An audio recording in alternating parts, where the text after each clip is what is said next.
The Flax Mill Museum here is the last working flax mill left in New Zealand. And there were 700 flax mills in New Zealand at the peak of flax milling in the 1890s, where it was New Zealand's largest industry. The earliest production of fibre, of course, was for our Maori ancestors. And then when the first Europeans came into contact with the Maori people, they saw there was a product that they needed. They needed the fibre for their boats, for their ropes. To get it done to a decent scale, we had to find a way of stripping the flax by machine. And that's what the early government offered a prize to see who could find a way of stripping the flax by machine. And this is what they came up with, a flax milling industry.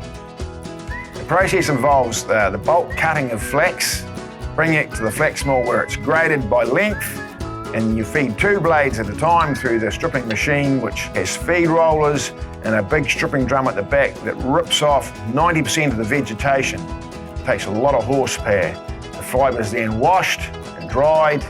We put it through a second machine, a scutching machine that cleans it up, and we get a lovely clean fibre that's perfect for making ropes and twines.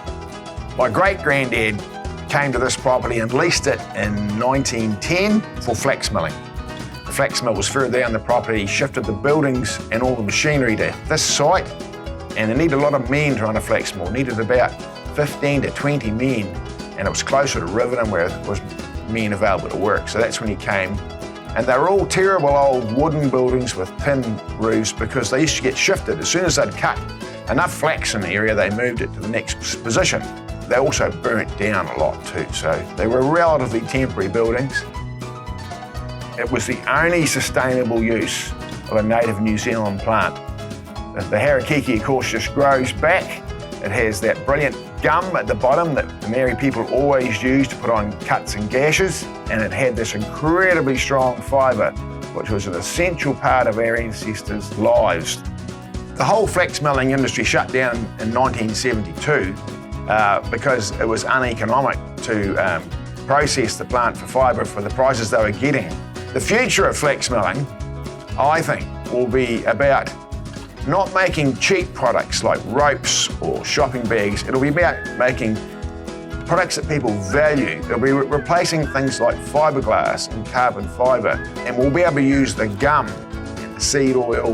That'll be what's really valuable about harakeke. I think that's a really exciting future. And we have corridors of native plants going around our little waterways because New Zealand is completely ringed with little open drains all over the place. And for a tiny little bit of land, we could have something pretty special, I think.